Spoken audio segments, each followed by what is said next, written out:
दाता भला करे, एक कहानी सुनाया करते थे कि एक सन्यासी बाजार से गुजर रहा था तो एक किराने की दुकान के आगे रुक गया और दुकान की तरफ देखने लगा। दुकानदार ने सोचा कि सन्यासी बाबा हैं, कुछ लेना होगा, तो उसने कहा, आओ बाबा, क्या लेना है? तो बाबा ने कहा कि लेना तो कुछ नहीं है, मैं तुम्हारी दुकान की तरफ देख रहा हूँ, इसमें बहुत सारे डिब्बे पड़े हैं, तो उसके ऊपर किसी के ऊपर कुछ लिखा है, किसी के ऊपर कुछ नहीं लिखा है, तो आपको कैसे मालूम पड़ता है कि इन डिब्बों में क्या है? वो कहने लगे कि बाबा, हमारा ये रोज का काम है, हमें मालूम है किस डिब्बे में क्या है। तो सन्यासी ने पूछा, वो जो पहला डिब्बा उसमें क्या है? उसने कहा, बाबा, इसमें तो नमक है, और साथ वाले में कहना मिर्ची है, उसके साथ वाले में कहने लगा हल्दी है, और वो जो ऊपर पड़ा है उसमें क्या है? उसने कहा, बाबा, उसमें चने की दाल है। ऐसे ऐसे कुछ 10-12 डिब्बे पूछने के बाद तो एक डिब्बे की ओर इशारा करके सन्यासी ने पूछा कि उसमें क्या है? तो उसने कहा कि बाबा, उसमें राम राम है। तो बाबा ने हैरानी से उसके पूछा कि डिब्बे में राम राम कैसे आपने डाला है? वो कहने लगे कि बाबा, हमने उसमें डाला नहीं है, वो डिब्बा खाली है। और जो डिब्बा खाली होता है ना, तो हम अपनी दुकान में अपने जो मुलाजिम है, कोई चीज़ मंगानी हो या डालनी हो, तो उसको कहते हैं, अरे वो जो डिब्बा है ना जिसमें राम राम है, इसको उसमें डाल दो। अब देखिए कितनी ये बारीक और सादी सी बात है। तो सन्यासी सोचने लगा कि जो खाली है उसी में राम राम है। चला गया, सोचता गया कि जो खाली है उसमें राम राम है। विचार मंथन चलते रहे तो उसने ये नतीजा निकाला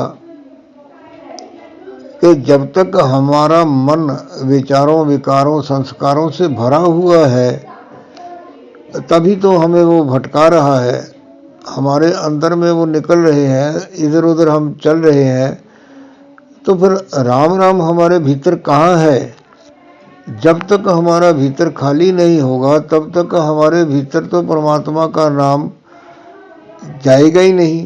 तो उस बात से ये एक बहुत ही प्यारी सीख मिलती है, बहुत गहरी बात है समझने के लिए, कि जब तक हमारा अंदर खाली नहीं होगा तो वहाँ पर परमात्मा का नाम नहीं जाएगा। अब इसको खाली करने का साधन क्या है? इसको खाली करने का साधन वही है जो मैं इतनी अपनी ऑडियोज में बहुत दफ़ा कह चुका हूँ कि एक चीज़ को किसी के बर्तन में डालना है तो उस बर्तन को पहले खाली करना पड़ेगा। खाली करने का तरीका क्या है कि उसको जो उसमें डाला है उसको निकालना पड़ेगा। अब निकालने के लिए उसमें से कोई तो साधन अपनाना पड़ेगा ना।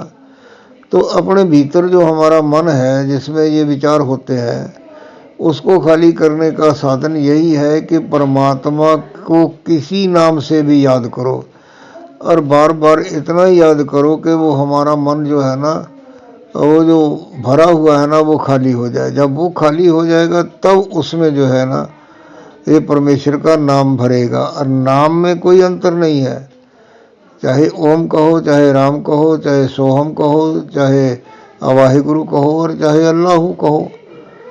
इन सभी अक्षरों का काम है परमात्मा को याद करना। परमात्मा को कोई अंतर नहीं पड़ता है कि उसको कोई किस नाम से याद कर रहा है।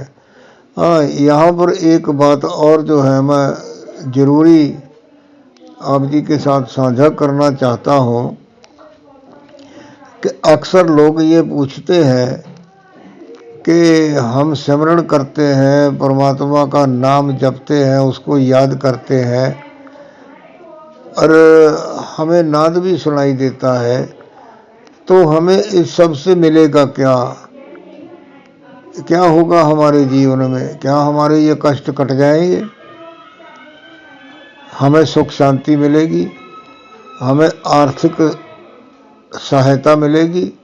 हमारा रोजगार अच्छा चलेगा? क्या मिलेगा हमें परमात्मा का नाम लेने से, नाद को सुनने से? देखिए, ये प्रश्न बड़ा उलझन भरा है और अक्सर लोग ये मेरे से बात करते हैं, जी हम नाम तो जप रहे हैं, नाम कब तक जपना पड़ेगा? क्यों भाई, कब तक का? क्या क्या चाहते हैं? कहते कि हमें क्या दिखेगा, क्या मिलेगा, क्या समझ में आएगी?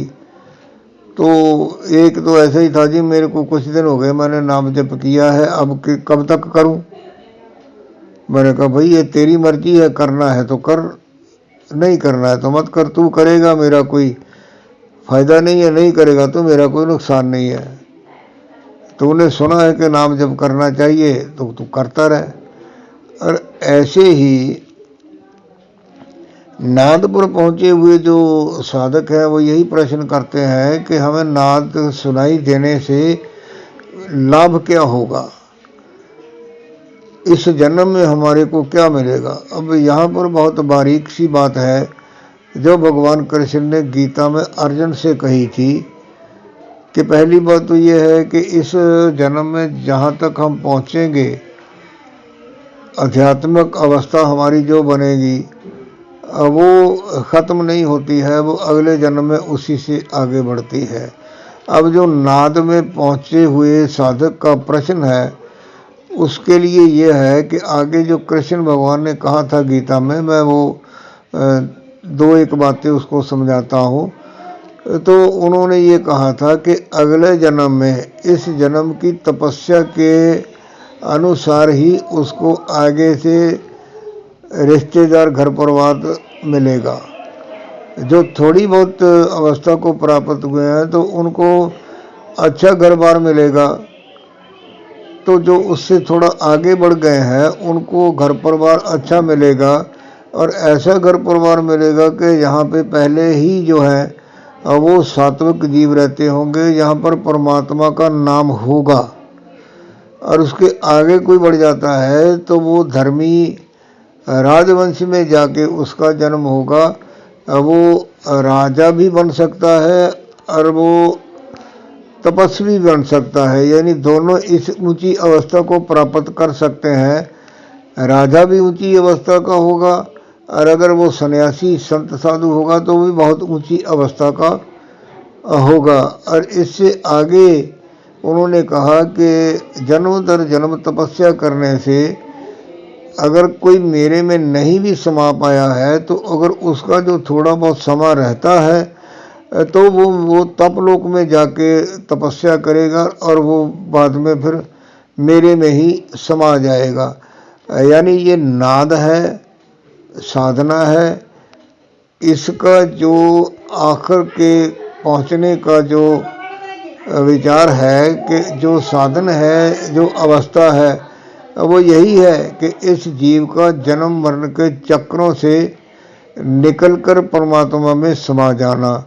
और अब कुछ लोग कहते हैं जी इतनी अच्छी ये दुनिया है, इतनी बड़ी ये जीवन है, तो हमें मुक्ति या मोक्ष लेके करना क्या है? क्योंकि अक्सर ये देखा जाता है कि जो बंदा इस जन्म में सुखी है, संपन्न है, वो नहीं जाता किसी संत के पास, गुरु के पास, मंदिर नहीं जाता, मस्जिद नहीं जाता, गुरुद्वारे नहीं जाता, अपनी ज़िंदगी को वो खुशी से जी रहा है। और वो ऐसा बंदा जो होता है ना, वो कहता है कि मुझे क्या लेना है परमात्मा से। लेकिन जो बंदा दुखी है अब वो भागता है संत के पास, गुरु के पास नाम जपने के लिए। नाम जप के जब उसको कोई शांति मिलती है तो फिर उसके मन में यही प्रश्न उठते हैं जो मैं आप जी के साथ पहले मैं साझा कर चुका हूँ।